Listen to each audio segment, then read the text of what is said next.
ببخشید من اینا که مطالعام نیاوردم الان که برام پیام فرستاده نمیتونم بخونم. میشه شما زحمت بکشید؟ خواهش میکنم.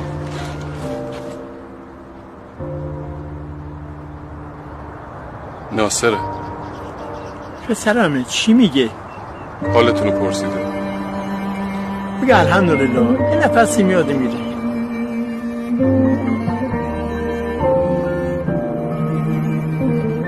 چی میگه؟ میگه شرمنده است که نمیتونه زود به زود بهتون سر بزنه.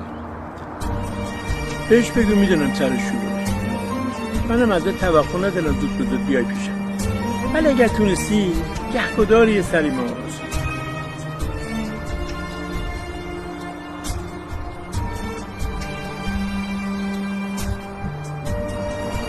میگه بابا دوستت دارم.